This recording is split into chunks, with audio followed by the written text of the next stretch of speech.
Americans who visited European countries, what made you go what the hell? The colorful cartoonish gravestones in northeastern Romania that depict how the person died. In Paris I saw a gang, 10 plus, of police officers patrolling on rollerblades. I heard them before I saw them. In Prague, they had someone sitting by the door of public restrooms who would take your money, a pittance, I think the equivalent of 5 cents or something. I believe it was at least in part an unspoken message, we are watching, so no funny business. The stalls were also illuminated with glow light, which I later found out was to obscure the veins in your arm, so you couldn't use the stalls to shoot up. I had an experience in Paris, where I had just shared a chocolate waffle with my sister-in-law as we walked along the Champs-Élysées. Within minutes, we were both in desperate need of a bathroom, and ran to the nearest place we could find, a McDonald's. I raced into the bathroom and there was one unoccupied stall, but I went to open the door, and, to my horror, it required 45 euros to open the door. Of course, I didn't have it on me. I started to panic, but, thankfully, the stall next to it opened up, and my pants and dignity were spared by mere seconds. The sheer amount of scammers in tourist areas. Like, American tourist areas have some, but it's nowhere near egregious as Europe. Even at the Vatican it's unbearable. Fake petitions, friendship bracelets, guys wearing vests telling gullible visitors they bought the wrong tickets. It definitely put a damper the experience.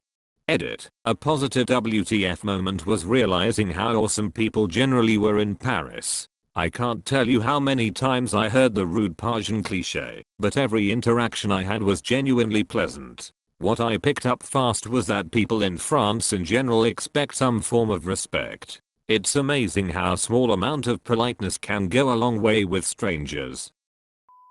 WTF in an awesome way are the stands and restaurants in Germany, where you basically have to hike in. There's no casual foot traffic and it's not a simple drive. You are hiking and come to a beautiful view, and there's a little restaurant or stand where you can get wine or beer and Western fries, or whatever. Then you sit and enjoy the view you hike to while enjoying your delicious food and excellent beverage. It's fantastic. Drinking a beer, and noticed that the brewery was established in 1489, 3 years before Columbus sailed the ocean blue. In Spain, you have to sort of wave and call for service, especially for the final check. They will literally leave you at a table with empty glasses for hours unless you ask. They consider it rude to intrude, and it makes Americans feel pushy to ask or wave our hand for attention. It's pretty easy to do if you watch the locals, a little wave, a smile and a nod, etc, and they come right over. But if felt intrusive on our part at first for sure. In Paris, everything seemed too small. Elevator in our hotel fit 2 people, or one with a suitcase. Rooms had probably 7-foot ceilings. Sidewalks felt like they were 3 foot wide. Glasses of water were maybe 4 ounces, with a 1L bottle to fill them with. Even doorways and hallways seemed 80% the size I'm used to. I've always heard that things are bigger in the US, but I never really understood until I went to Europe. On a school trip we toured Germany, Italy, and Switzerland. My friends and I were all around 16 to 17, and we are from Texas. We stayed in a village in Switzerland, and Dermot, for 2 nights. One night, we asked the chaperone to go to the store nearby to buy some snacks. We ended up going to a bar. Everyone inside was very invested in watching the Tour de France, like actually cheering and screaming. We ordered drinks and shots, and not once did they ask for ID afterwards. We were so confused, like we were obviously teenagers, but they didn't seem to care, and served us anyways. I still can't get over the dog parks. This was in northern Italy and maybe London, unless I'm mixing up the 2 trips. But they have dog parks in the city, where it's just a park and a signpost that says dog area and no fence. Dogs just run around in that area. I was overall surprised how dog friendly they were there. Giant, irregular shaped roundabouts with like a dozen exits.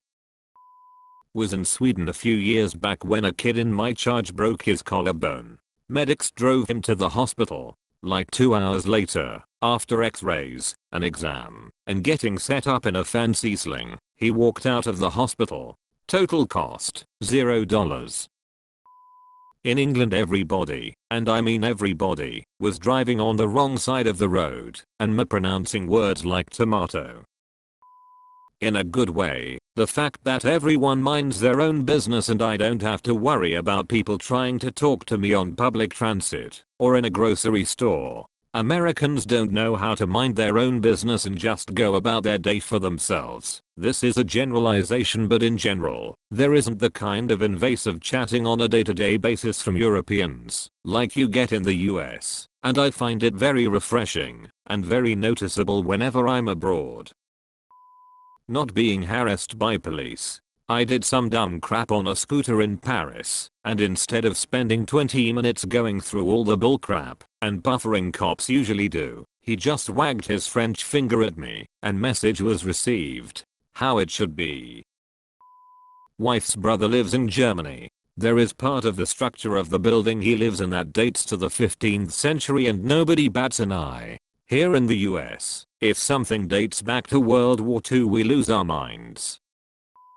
Showers in Poland, not in hotels, are designed to sit in the tub to be used.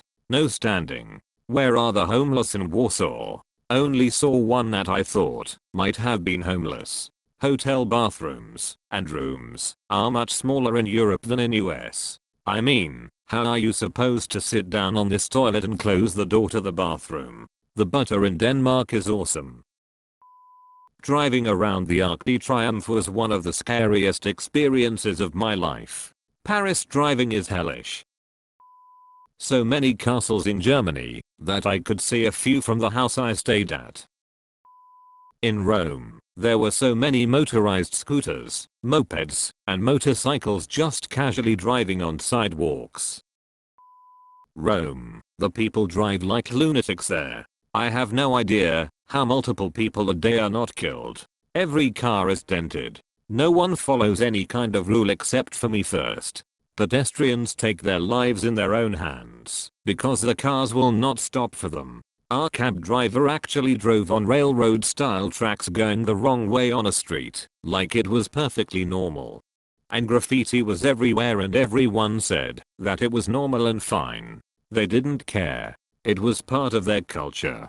I will go back to Italy in a heartbeat, but never back to Rome. Also, asking for a glass of water and being given a literal shot glass filled with water.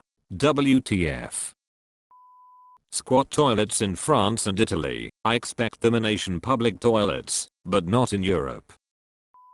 Spent time in Budapest. Definitely the public drinking.